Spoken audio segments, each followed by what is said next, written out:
नमस्कार प्रिय दर्शकों, हाजिर हूं मैं आज राहु से संबंधित चर्चा लेकर।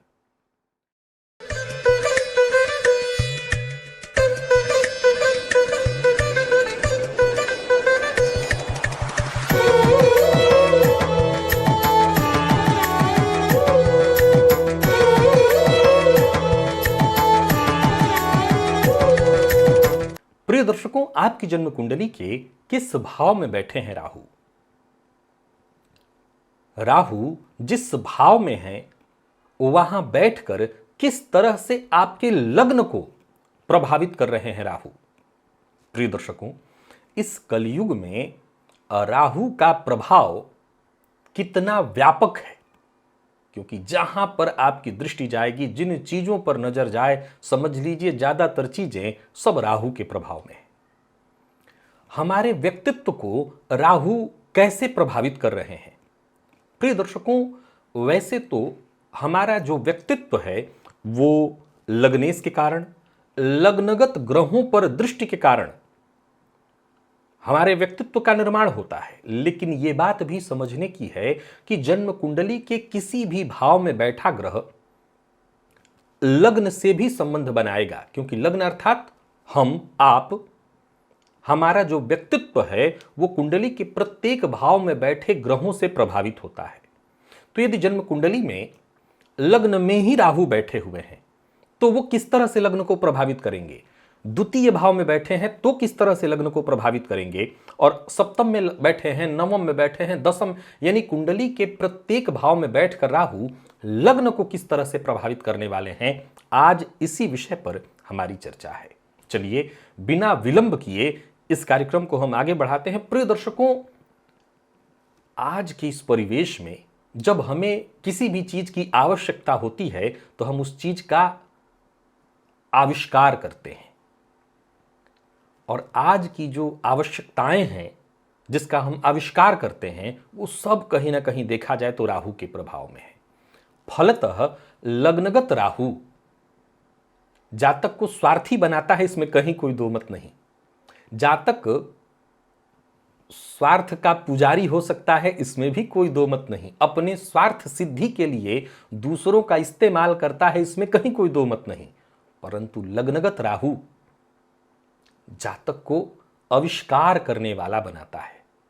निसंदेह ऐसा जातक कुछ नया इजाद कर सकता है। उसकी सोचने और समझने की क्षमता इतनी अद्भुत हो जाती है। अच्छा, यह समझने की आवश्यकता है कि लग्न का राहु व्यक्ति को, जैसा मैंने कहा, स्वार्थी बनाता है। आज के इस परिवेश में स्वार्थी कौन नहीं है? परंतु यदि लग्नगत राहु बली अवस्था में हो, अब राहु के बली होने के बारे में आप जानते हैं कि जब वो किसी भाव में है, उस भाव का स्वामी यदि मजबूत है तो राहु भी मजबूत है। तो लग्नगत राहु यदि मजबूत अवस्था में है तो ऐसा जातक कुछ ऐसा अनोखा कार्य करता ही रहेगा जिससे लोगों की नजरों में बना रहे। लग्नगत राहु ऐसा कार्य करेगा ही करेगा जिससे समाज में, देखिए, दो तरह के लोग हमेशा समाज में आपको मिलेंगे। आपके कार्यों को कुछ ऐसे लोग मिलेंगे जो हमेशा कहेंगे ये तो बिल्कुल गलत कार्य करता है, और कुछ ऐसे भी लोग होंगे जो संभव है आपकी गलतियों को भी आपकी प्रशंसा के रूप में बताएं, करे गजब का काम तुमने किया। ये आपको सपोर्ट करने वाली बात होती है। लग्नगत राहु एक कार्य तो ऐसा ही कराता है कि आपके समर्थक, हो सकता है कोई एक साधु न हो, बहुत साधु प्रवृत्ति के लोग, संत जो कहते हैं लोग, ऐसे न हो, लेकिन आपके समर्थकों की भीड़ जबरदस्त होगी आपके आसपास। आपके समर्थक अगल बगल ही आपके रहेंगे। प्रिय दर्शकों, यदि जन्म कुंडली के दूसरे भाव में राहु हैं तो ये लग्न को कैसे प्रभावित करेंगे?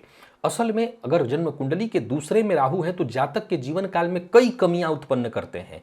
जातक को शराब की बुरी लत इत्यादि लगा देना, बुरा बोलना, झूठ बोलना। परंतु एक बात तय है, ऐसे जातकों के अंदर एक क्षमता होती है। अगर ये राहु मजबूत स्थिति में है तो ऐसा जातक अपने परिवार को एकजुट रखने की सदैव तैयारी करता है, एकजुट कर भी लेता है। निसंदेह मैं कह सकता हूं ऐसा जातक झूठ भी बोलता है। मैंने कहा मद्यपान करता है, मद्यपा किन्न जलपंथी, झूठ बोलता है, परंतु ऐसा जातक अपने परिवारजनों को एकजुट रखने का प्रयत्न करता है। ये आपके लिए है। मैं हमेशा बता दूं कि आज इस कार्यक्रम में मैं राहु के प्रत्येक भाव में जो प्रभाव आपको बता रहा हूं, वो सब के सब आपके लग्न पर किस तरह से प्रभाव इसका पड़ने वाला है। जाहिर सी बात है, झूठ बोलने वाला कौन? आप। लेकिन आपके ही इस व्यक्तित्व में एक ऐसा गुण बनेगा, पैदा होगा, आप व्यय करने वाले होंगे, व्यर्थ के व्यय करने वाले होंगे। ये कमियां मैं आपकी नहीं गिना रहा हूं, आपका वो गुण गिना रहा हूं जो राहु के चलते आपके अंदर विद्यमान हो गया है। वो है लोगों को एकजुट रखने की कला। आपके अंदर वो अद्भुत भाषण कला कि जब जैसा तब तैसा बोल लेना, ये राहु के चलते विद्यमान आपके अंदर विद्यमान होगा। प्रिय दर्शकों, जन्म कुंडली के तीसरे में यदि राहु हैं तो ये आपको बताने की ही आवश्यकता नहीं, क्योंकि ये रोज बताया जाता है, आप जानते हैं। ये आपको अद्भुत बना देता है, पुरुषार्थी बना देता है, विवेकवान बना देता है। ऐसा जातक कुशल नेतृत्वकर्ता बन जाता है। तीसरे के राहु के कारण ये आपके व्यक्तित्व में अद्भुत क्षमता भर देते हैं। ऐसा जातक कहीं भी रहेगा, उसको दुनिया के किसी कोने में ले जाकर के डाल दिया जाए, अपना साम्राज्य बना ही लेगा। प्रिय दर्शकों, जन्म कुंडली के चतुर्थ में यदि राहु हो तो ऐसे लोगों को समाज में घुलने मिलने, निसंदेह मैं फिर दोहरा रहा हूं कि चतुर्थ के राहु की चर्चा आपने खूब सुनी है मेरे मुंह से। मैंने जन्म कुंडली के प्रत्येक भाव में राहु की चर्चा आपके सम्मुख की हुई है। मैं वो बात नहीं बता रहा हूं आपको। मैं आज इस कार्यक्रम में यह बता रहा हूं कि इस भाव में राहु है तो लग्न को कैसे प्रभावित करेंगे। आज का मूल विषय यह है। प्रिय दर्शकों, चतुर्थ का राहु निसंदेह समाज में धोखा इत्यादि दिलाता है, कहीं कोई संशय नहीं। माता के साथ संबंध खराब कराता है, लेकिन ऐसे जातकों में एक अद्भुत गुण विद्यमान करता है। क्या आपने कल्पना नहीं किया होगा, चतुर्थ के राहु के चलते लोग बहुत अशांत हो जाते हैं, लेकिन तब भी मैं एक अद्भुत गुण की चर्चा कर रहा हूं, और वो क्या है? मनन का, चिंतन का। ऐसे जातकों के अंदर जब भी उनको कभी मौका मिले, उनके अंदर चिंतन, मंथन और मनन की एक अद्भुत शक्ति विद्यमान हो जाती है। ये राहु के चलते होता है। मैं फिर दोहरा रहा हूं कि चौथे का राहु व्यक्ति को मानसिक रूप से ऐसा प्रतीत होता है कि बहुत बेचैन है, क्योंकि गृहकलह बहुत ज्यादा होती है, मित्रों से धोखा मिलती है, अपने जिनको जातक भरोसा करेगा उन्हीं से धोखा मिल जाएगा। लेकिन मैं ये गुण बता रहा हूं कि आपके अंदर है। कई बार तो लोग जान भी नहीं पाते, ये राहु ने गुण विकसित कर रखा है आपके अंदर। आपके अंदर चिंतन मनन की क्षमता राहु ने विद्यमान कर रखी है। पंचम, प्रिय दर्शकों, जानते हैं ये संतान का भाव है, प्यार का भाव है, लेकिन यहां पर राहु जातक को बहुत भाग्यवान बनाता है। फिर से सुनिए, पंचम का राहु, संभव है आप अपने संतान के कारण परेशान हो, आपके प्रेम क्षेत्र में परेशानियां आती रहती हों, लेकिन मैंने कहा पंचम का राहु जातक को जबरदस्त भाग्यवान बनाता है। और वो कैसे? दिमाग। प्रिय दर्शकों, मैंने कहा इस कलयुग में जहां तक आपको दृष्टि दिखाई पड़े, केवल और केवल राहु का प्रभाव आपको दिखाई पड़ेगा। मैं ये नहीं कह रहा कि राहु पंचम में बैठ करके आपको कोई साधु सन्यासी बनाएगा, आपके व्यक्तित्व में हर तरह के अवगुण वो डाल देगा, लेकिन इसके बावजूद आपको भाग्यवान बनाएगा। गौर करिएगा, नौवां भाव भाग्य का है, लेकिन मैं पंचम में कह रहा हूं कि पंचम का राहु आपको महाभाग्यवान बना देगा। अब इस बात को जरूर ध्यान रखिएगा कि मैं ये जो प्रेडिक्शन आपको समझा रहा हूं वो निर्भर करता है कि राहु किस ग्रह की राशि में बैठे हैं, और जिसकी राशि में बैठे हैं उसका राशिपति कैसी स्थिति में है। प्रिय दर्शकों, एक और कमाल की बात आपको बताता हूं। मैं 5 भावों तक अभी तक राहु की चर्चा कर चुका हूं। ऐसी स्थिति में यदि लग्नेश बली हो जाए तो मैंने जो गुण आपके लिए बताए हैं वो गुण आपको अवश्य देखने को मिलेगा। षष्ठ के राहु की चर्चा हमेशा होती रहती है, सो ज्यादा बताने की आवश्यकता नहीं। जातक को धैर्यवान बना देता है। ऐसा जातक शत्रुओं के सम्मुख भी अडिग होकर के खड़ा रहता है। यह क्षमता आपके अंदर राहु उत्पन्न करते हैं।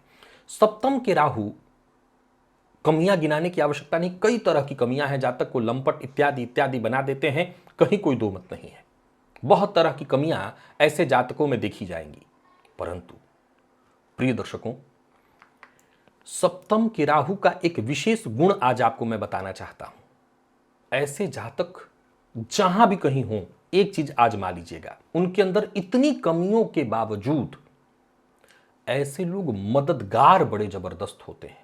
ये गुण उनके अंदर विद्यमान हो जाता है कि अगर उनको मौका मिले, हो सकता है समाज में उनकी छवि बहुत खराब होती है, कई बार चरित्र से उनको बहुत अच्छा नहीं माना जाता, दाम्पत्य जीवन में ही उनके बहुत परेशानी रहती है, लेकिन सप्तम के राहु में कमाल का गुण जो विद्यमान होता है वो जातक के अंदर उत्पन्न करता है। ऐसा जातक मददगार होता है, ऐसा जातक जरूरत पड़ने पर मदद अवश्य करेगा। आपको अगर चाहिए, आपने उससे मांगा तो आपकी मदद करेगा। प्रिय दर्शकों, अष्टम का राहु, आप जानते हैं यहां के राहु से भी बड़ी संघर्ष की स्थिति उत्पन्न होती है। मैं चर्चा कर रहा हूं आपके व्यक्तित्व से जोड़ करके। अष्टम का राहु जातक को अभूतपूर्व बुद्धिमान बनाता है। अष्टम भाव, मैं पंचम भाव में भाग्यवान कहा था, ध्यान से सुनिएगा। और अष्टम का राहु आपको बुद्धिमान बनाता है, उच्च कोटि का बुद्धिमान। आपकी बुद्धि को इतना प्रखर कर देता है कि आप घटने वाली घटनाओं को पहले ही भांप लेते हैं। नवम के बारे में कहने की आवश्यकता नहीं, यह धर्म भाव है। धर्म भाव में राहु को बहुत अच्छा माना गया है। नवम के राहु से एक कमी निकल करके आती है, कमियां तो बहुत सारी निकल करके आती हैं, लेकिन उन एक कमियों में सबसे बड़ी कमी है ऐसा जातक पिता के साथ बहुत अभद्रतापूर्ण व्यवहार करने लगता है, अपमान करता है। लेकिन अगर इस जातक के दिल को चीर कर देखा जाए तो इसके दिल में पिता का वो सम्मान भरा होता है जो वो कभी बता ही नहीं पाता। नवम के राहु की एक बहुत बड़ी बात मैं आपको बताता हूं। ऐसा जातक दूसरों को दिखाने में, कई बार उसकी परिस्थितियां ऐसी होती हैं कि वो दिखा भी नहीं पाता। लोगों को दिखाने में, क्यों तो धार्मिक है ही नहीं, पूजा पाठ को आडंबर मानता है, लेकिन असल में वो भीतर से बेहद धार्मिक प्रवृत्ति का होता है। ये सब आपके व्यक्तित्व से जुड़ा हुआ गुण राहु उत्पन्न करते हैं, जो कई बार दबा हुआ हो जाता है। राहु का यही तो अद्भुत प्रभाव है कि जो आपको मिल रहा है कई बार आप उसको जान भी नहीं पाते। दसम के राहु के बारे में बताने की आवश्यकता नहीं, क्योंकि मैं हमेशा कहा करता हूं जातक को राजनीति कराता है। लेकिन प्रिय दर्शकों, दसम के राहु के बारे में आपको एक अद्भुत और अनोखी बात आपको मैं बता रहा हूं। दसम का राहु जातक को बेहद धनवान बनाता है, लेकिन समस्या यह है कि जीवन के उत्तरार्ध में कई ठोकरों को खाते हुए जीवन भर चारों तरफ से परेशान होकर के, अपनों से धोखा खा करके अंत में ऐसा जातक धनवान जाकर के बनता है। तो वहीं लाभ के राहु के बारे में मैंने बहुत सारे कार्यक्रमों में चर्चा की है। खूब उन्नति करता है, महत्वाकांक्षी होता है, सब कुछ अच्छा ही अच्छा आपने सुना होगा। प्रिय दर्शकों, लाभ का राहु जातक को किसी को धोखा न देने वाला बनाता है। बड़ा ध्यान से मेरी बात सुनिएगा। 100 में से 99 बार यह सूत्र देखने को मिलता है कि लाभ में यदि राहु हो तो ऐसा जातक अपने प्रेम संबंध में प्रेमी को धोखा देता है। मैंने अभी अभी जो सूत्र कहा ठीक उसके उलट कहा। वो किसी को धोखा नहीं देता या धोखा देना ही नहीं चाहता। परिस्थितियां ऐसी उत्पन्न हो जाएं अलग बात है, वो किसी को धोखा नहीं देता है। ये गुण उसके अंदर राहु विद्यमान करते हैं। अब अलग बात है कि दिखाई पड़ता है ठीक इसके विपरीत। यही तो समस्या है राहु की, भ्रम। प्रिय दर्शकों, 12वें के राहु के बारे में आप जानते हैं। कमियों के बारे में मैं बता दूं कि कमियों की भरमार है, लिस्ट है। यहां तक कि यही राहु है जिसके बारे में कहा जाता है ये जेल यात्रा कराता है। जेल यात्रा कराता है 12वें का राहु। मैं बता दूं कि 12वें के राहु वाले जातकों के व्यक्तित्व को अगर आप गौर से समझेंगे और समझने का प्रयत्न करेंगे तो ऐसे लोग भीतर से आपको मोम मिलेंगे, मोम। आप आजमा करके देखिए, मैंने जितने सूत्र बताए हैं कुरेद के एक बार देखिएगा। 12वें का राहु वाले जातक जेल तक की यात्रा करते हैं। परेशानियां तो उनके, लेकिन उनके दिल को कुरेद कर देखिए, आपको मोम मिलेंगे। पापक ग्रह की जगह यहां सुफक ग्रह से कहा जाता है लोग परोपकारी होते हैं। 12वें के राहु वाले बेहद परोपकारी आपको मिल जाएंगे। कई बार उनका परोपकार दिखता ही नहीं, वो व्यक्त भी नहीं कर पाते। लेकिन आजमा लीजिए, जन्म कुंडली की इन 12 भावों में बैठे राहु इसी तरह से आपके व्यक्तित्व में ये अद्भुत गुण डालते हैं। ये राहु की अच्छाई है। आशा करता हूं आप अपनी कुंडली में राहु के इस प्रभाव को अवश्य मिलाकर के देख लिए होंगे। आज के लिए बस इतना ही। इजाजत दीजिए, पुनः मुलाकात होगी। तब तक के लिए नमस्कार।